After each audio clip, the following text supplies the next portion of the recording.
ಮಾಜಿ CM H D. Kumaraswamy ಅವರಿಗೆ ಕೇಂದ್ರ ಸಚಿವ ಸ್ಥಾನದ ಆಫರ್ಗೆ ಸಂಬಂಧಪಟ್ಟ ಹಾಗೆ ನಿನ್ನೆ ನ್ಯೂಸ್ ಫಸ್ಟ್ ಈ ಬಗ್ಗೆ ಸುದ್ದಿಯನ್ನ ಬ್ರೇಕ್ ಮಾಡಿತ್ತು. ಜನವರಿ 17ರ ನಂತರದಲ್ಲಿ ಯಾವುದೇ ಕ್ಷಣದಲ್ಲಿ ಕುಮಾರಸ್ವಾಮಿ ಅವರು ಕೇಂದ್ರದ ಸಚಿವರಾಗಿ ಅಧಿಕಾರವನ್ನು ಸ್ವೀಕಾರ ಮಾಡಬಹುದು ಅಂತ ಹೇಳಿ ಈ ವಿಚಾರಕ್ಕೆ ಸಂಬಂಧಪಟ್ಟ ಹಾಗೆ ಎಚ್.ಡಿ. ದೇವೇಗೌಡರು ಪ್ರತಿಕ್ರಿಯೆಯನ್ನ ಕೊಟ್ಟಿದ್ದಾರೆ.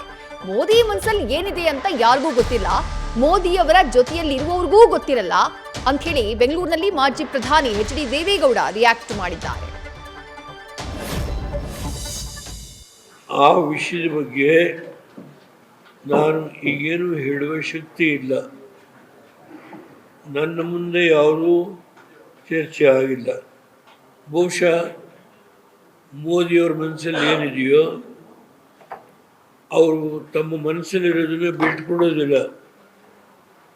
ಈಗ ನಿಮಗೆ ಗೊತ್ತಿರಬಹುದು, ಅನೇಕ ರಾಜ್ಯಗಳಲ್ಲಿ ಹಿಂದಿದ್ದಂಥ ಎಲ್ಲವರನ್ನು ತಳ್ಳಿ ಹಾಕಿ ಹೊಸದಾಗಿ ಗೆದ್ದರನ್ನ ಮುಖ್ಯಮಂತ್ರಿ ಮಾಡಿದ್ದಾರೆ.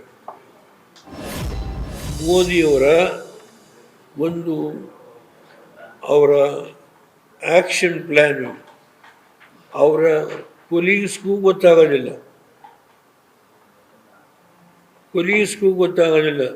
ಅವರ ಹೃದಯದಲ್ಲಿ ಏನಿದೆಯೋ ಅನ್ನೋದು ಅವರ ಕೊಲೀಗ್ಸ್ಗೂ ಗೊತ್ತು.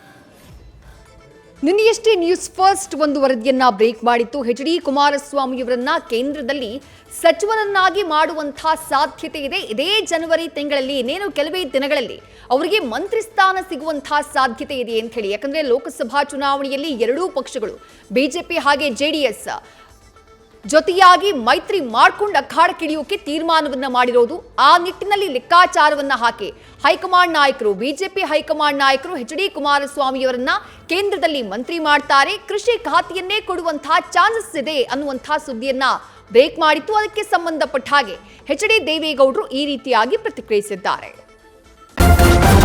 ನ್ಯೂಸ್ ಫಸ್ಟ್ ನಿರ್ಭೀತಿಯಿಂದ ನಿಮ್ಮ ಪರವಾಗಿ.